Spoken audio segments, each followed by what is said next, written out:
New Relight opticals and computerised I clinic. हमारे यहाँ Sarojini hospital के आई स्पेशलिस्ट डॉक्टर अवेलेबल। अपनी आंखों का मुफ्त मुआयना करवाइए। जी हाँ, sunglasses 99 onward, any number glasses from 250 onward. अस्सलाम वालेकुम नाजरीन, 7H न्यूज सच को रखे आपके आगे। आप लोगों के लिए खुशखबरी है, फाइनल स्टेजेस में फाइल है इंशाल्लाह। फसलान सर में हमारे बच्चियों के लिए, हमारे वो बच्चियां जो माशी तौर पे कमजोर है, उनकी पढ़ाई के लिए वही जनानी स्कूल में क्या जो यहाँ पे लोग हैं उनके लिए कह रहा हूँ, हम कोशिश कर रहे हैं कि वहां पे एक प्राइमरी हेल्थ सेंटर लाया जाए ताकि हमारी बहनों को और जो बच्चे टीके लगाने जो दूर दूर जा रहे हैं उनको वहां पे हम सहूलत दे सके। कोशिश अभी किया जाएगा। और बाकी के जो जितने लोग हैं जो 4,000 रुपए में हमें पास बुक करके गए, उनको 3,500 रुपए में हम गैस सिलेंडर देंगे और 500 रुपए आज भी वापस करेंगे इंशाअल्लाह ताला। लुटो तो पूरा लुटो, दिल से लुटो और आवाम की तवक्कुआत पे खड़े उतरो इंशाअल्लाह ताला। अस्सलाम वालेकुम व रहमतुल्लाहि व बरकातहू। पे भी दुआएं करिए इंशाअल्लाह। भी प्रोग्राम को आगे बढ़ाते हुए डिस्ट्रीब्यूशन से कबल हम तमाम लोगों की ख्वाहिश है कि मुअज़्ज़ज़ रुकन असेंबली हल्के नाम बल्ली जनाब मोहम्मद माजिद हुसैन साहब हम तमाम से मुखातिब करें। ताकत ये है कि अब जब आप जाएंगे बाजार घाट चौरस्ते पे, तालीमी इदारों का हम एक काम कर रहे हैं। आपने जो एक दिन का वोट दिया था, आज बाजार घाट चौरस्ते पे minority junior college for boys and girls का इफ्तिताह हुआ है। वो इसलिए खोला गया ताकि जो हमारे गरीब बच्चे और बच्चियां जो माशी तौर पे कमजोर है और पढ़ाई को आगे नहीं बढ़ा सकते, उनके लिए हम एक जूनियर कॉलेज खोल सके।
अगला मिनहाज नाज हमारी बहन विजयनगर कॉलोनी।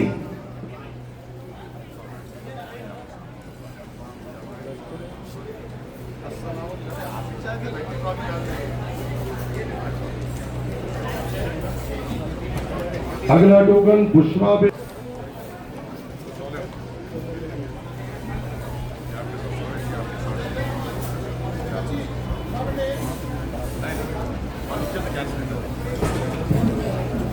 अगला फरा सुल्ताना सैयद अली गोड़ा।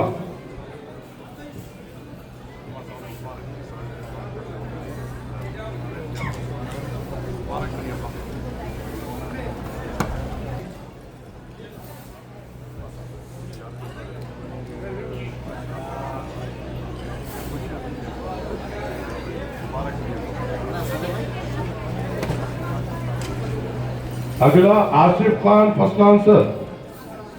आसिफ खान साहब,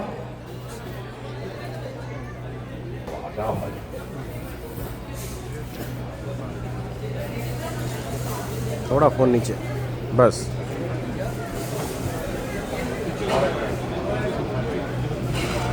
new Relight opticals and computerised I clinic. हमारे यहाँ सरोजनी हॉस्पिटल के आई स्पेशलिस्ट डॉक्टर अवेलेबल। अपनी आंखों का मुफ्त मायना करवाइए। जी हाँ, sunglasses 99 onward, any number glasses from 250 onward, contact lenses any colour ₹99 onward. जो हजरात 60 साल की उम्र से ज्यादा है, हज और उम्रा जाना चाहते हैं, उनके लिए बिल्कुल free number glasses, free home delivery और free eye checkup. New relight optical, Talab Katta, main road, opposite to Baba Bahauddin दरगाह। मोबाइल 9848392127। प्लीज हमारे चैनल को लाइक करिए, शेयर करिए, सब्सक्राइब करना ना भूले। 7 न्यूज़ आपकी आवाज।